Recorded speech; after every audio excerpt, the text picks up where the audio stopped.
fresh line for you? I mean, it's been a few years.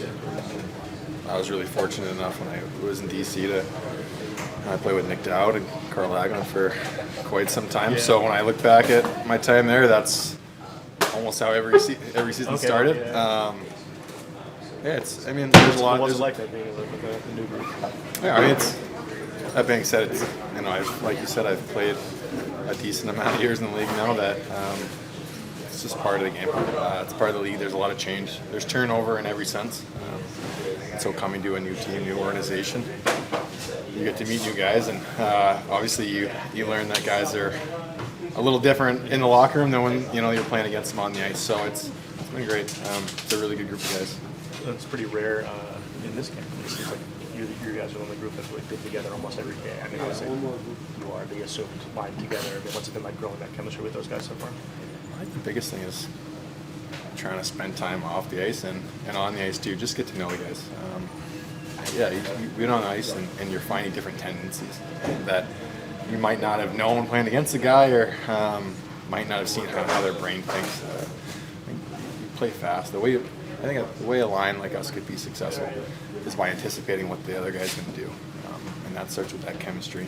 And then you play faster, knowing where the puck's going to be, knowing how that guy's thinking a little bit, and where the space will be on the ice. Does that come easily? Does it come with time? Like how does that chemistry develop?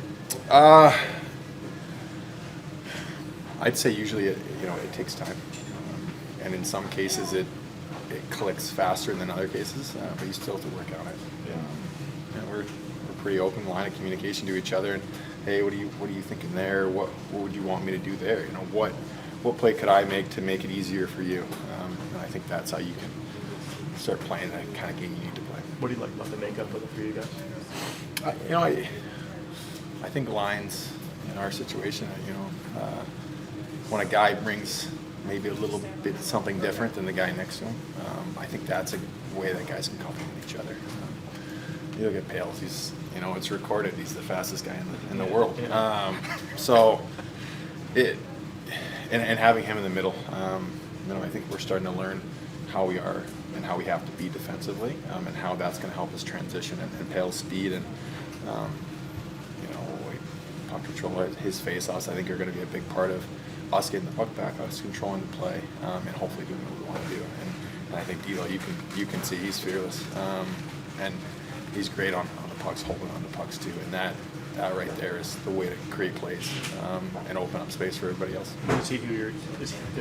Is D'Lo who you were talking about when you were saying guys you've played against before? You get to see how they're different as a teammate. I mean, how did you play against him? I'm probably talking about myself too. Okay, But yeah, it's always been an unbelievable game to play against, because it's so easy to get excited for those games. I'd say you could probably go around the room and just say, I'm getting to learn guys better. And the same way for them, for me, it's getting to know each other, and then kind of creating that bond. Us going through a tough training camp like this. And the guy next to you is going through it too. And just kind of how are we going to grow from this, and the process of the whole season, how we're going to get better and try and get better each day.